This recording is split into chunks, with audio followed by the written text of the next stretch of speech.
Salut à vous. La négociation sur le prix du bien immobilier que j'ai réussi à 100%, donc j'amène comme ça le vendeur de quitter d'un prix à 210 000 à 190 000 euros. Je te raconte dans la suite dans cette vidéo après l'intro.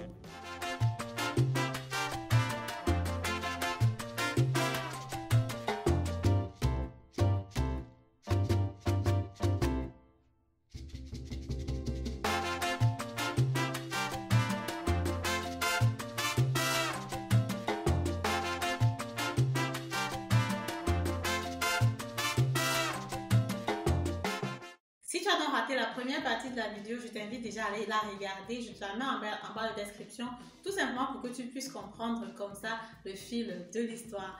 Alors, si tu ne me connais pas, mon nom c'est Madel Nikedem. Je suis investisseur immobilier, coach en investissement immobilier, conseillère financière certifiée sur le paragraphe 34i. Je suis aussi agent immobilier, c'est-à-dire que je peux mettre des biens immobiliers à ta disposition pour que tu puisses acheter si tu es prêt à te lancer. Si l'année 2022, c'est l'année pour toi où tu veux commencer à te construire un patrimoine immobilier important, contacte-moi. La première consultation, elle est gratuite, gratos. Alors, je rentre à la maison avec mon mari, on avait donc l'information importante, l'information capitale, celle de savoir que le bien immobilier avait été proposé 6 mois auparavant à 180 000 euros, mais aujourd'hui il est proposé à 210 000 euros, ce qui fait un bond de 30 000 euros déjà. Qu'est-ce qui justifie ce bond? C'était donc comme ça qu'on avait prévu attaquer le vendeur de notre côté, mais même comme il n'était pas dans la région, il avait pas mal d'informations sur la région et c'est pour ça que même jusque-là, la négociation avec lui n'était pas aussi évidente que ça. Arrivé dans la maison, on avait dans son numéro de téléphone qu'on a donc reçu du concierge. On appelle directement, on lui pose la question de savoir, ok, oui, nous avons visité le bien immobilier aujourd'hui, on est vraiment content, on est satisfait, le bien nous plaît et on veut l'acheter parce qu'on veut le mettre en location, on est investisseur et on voulait juste savoir si ce ne serait pas possible de réduire le prix parce que là on se rend compte qu'en tant qu'investisseur immobilier, si on l'achète à ce prix-là, on risque de ne pas rentrer dans nos coûts. On va prendre un financement à la banque, on n'a pas ce montant-là sur l'oreiller quelque part. La banque va nous demander des traites de façon mensuelle à payer et avec donc le prix que tu nous proposes, les traites seront naturellement assez importantes et puis quand on va le louer, il faut qu'on essaye de voir si on peut louer vraiment au prix au top de la région pour pouvoir s'en sortir. Est-ce que vous ne pouvez pas nous faire un rabais sur ce prix-là? Donc le monsieur au départ il a dit non, je suis dans la banlieue de Berlin. Berlin, les gens n'habitent plus à Berlin parce que les gens n'arrivent plus à acheter à Berlin, les gens n'arrivent même plus à vivre en location à Berlin parce que tout est cher là-bas. Les gens sont en train de revenir en banlieue, donc du coup, les zones annexes, les villes annexes sont aussi en train de prendre vraiment en valeur. Berlin est déjà tellement surchauffé que je pense que les prochaines régions où il y aura une bonne prise en valeur du bien immobilier, c'est justement où vous êtes en train de vouloir acheter. Parce qu'effectivement, les gens vont fuir Berlin parce qu'ils ne vont pas s'en sortir avec les prix qui sont là-bas. Il n'y a pas beaucoup de personnes qui auront un salaire aussi important pour supporter le coût de vie à Berlin et les personnes seront donc obligées de se replier en banlieue. Et là, ça sera gagnant pour les personnes qui sont investisseurs dans une région comme la mienne, par exemple.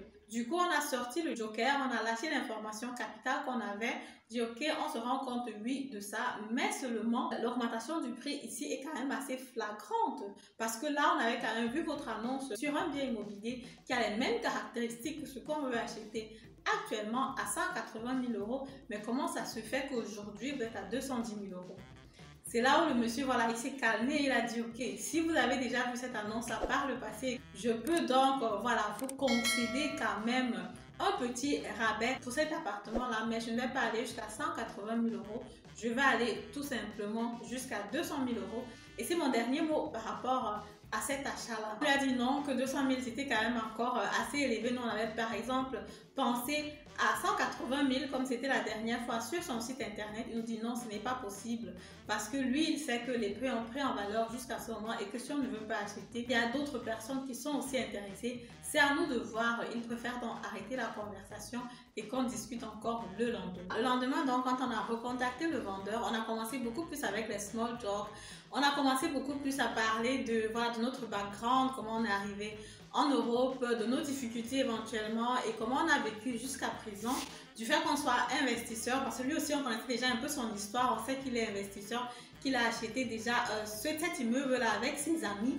Donc, on lui a demandé un peu comment ça s'est passé, comment ce type de projet se gère et s'il avait d'autres projets comme ça, parce qu'effectivement, on serait aussi intéressé à acheter d'autres biens immobiliers. On va pas seulement se limiter à celui-ci. Donc, du coup, il était encore un peu plus ouvert et il nous voyait un peu comme voilà, des potentiels acheteurs qui ont de salaires, voilà, on va dire, assez raisonnables ici en Allemagne. Donc, il savait qu'on avait quand même le potentiel pour pouvoir acheter non seulement déjà cet appartement-là et éventuellement d'autres appartements. Il faut dire aussi que c'est un monsieur d'un certain âge qui était en train de vouloir, voilà, soit laisser ses biens à ses enfants et se débarrasser quand même de certains parce qu'il y a certains petits problèmes dans la famille que je pourrais expliquer dans les prochaines vidéos, ce qui implique souvent dans l'investissement immobilier et voilà, et le patrimoine que tu laisses à tes enfants.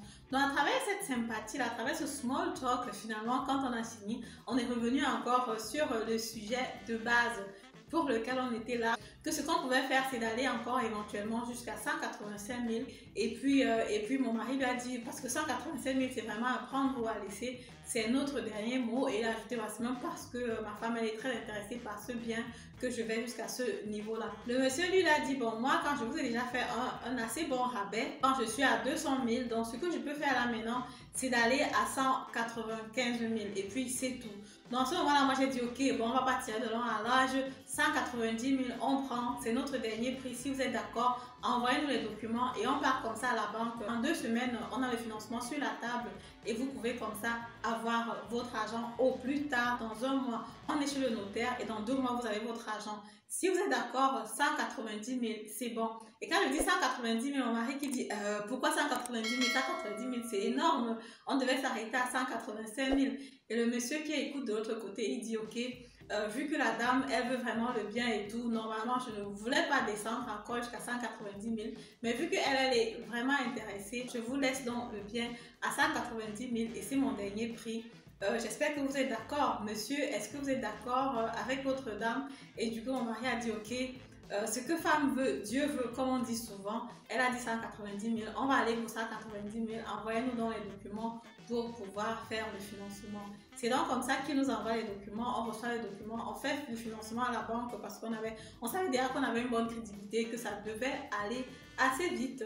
Et c'est comme ça donc qu'on se retrouve donc chez le notaire. Je pense que c'était 1 mois plus tard pour la signature et tout le monde naturellement était content d'avoir fait un bon deal. Pour conclure dans la vidéo, quelles sont donc les astuces de négociation que tu peux utiliser? Dans les astuces qu'on a utilisées, tout simplement, c'est qu'on a été présent, on a été éloquent, on a vraiment parlé de nous, on a été à l'écoute, on a écouté ce que le monsieur voulait, ce que le concierge voulait nous raconter. On a fait de petits small talk avec lui, et puis c'est comme ça qu'on a réussi à le faire parler, à le faire lâcher des informations qui étaient capitales donc pour nous, pour la négociation. Et aussi avec le vendeur, jusqu'aujourd'hui, on a de très bonnes relations. De même qu'avec le concierge, on a gardé cette relation pour pouvoir déjà construire notre réseau tout doucement sur l'investissement immobilier. Alors, merci de m'avoir écouté. Si la vidéo t'a plu, comme d'habitude, je te prie donc de me mettre un pouce en haut, de commenter la vidéo, de partager massivement la vidéo. Et on se dit à la semaine prochaine pour la prochaine vidéo. Si toi aussi tu as déjà réussi une négociation sur l'achat du bien immobilier, fais-moi savoir en commentaire quelles sont les astuces que toi tu as utilisées et de combien tu as réussi à faire réduire le prix d'achat sur le bien immobilier. Ce serait intéressant de savoir pour que les autres puissent aussi en profiter. Merci à vous. Au revoir.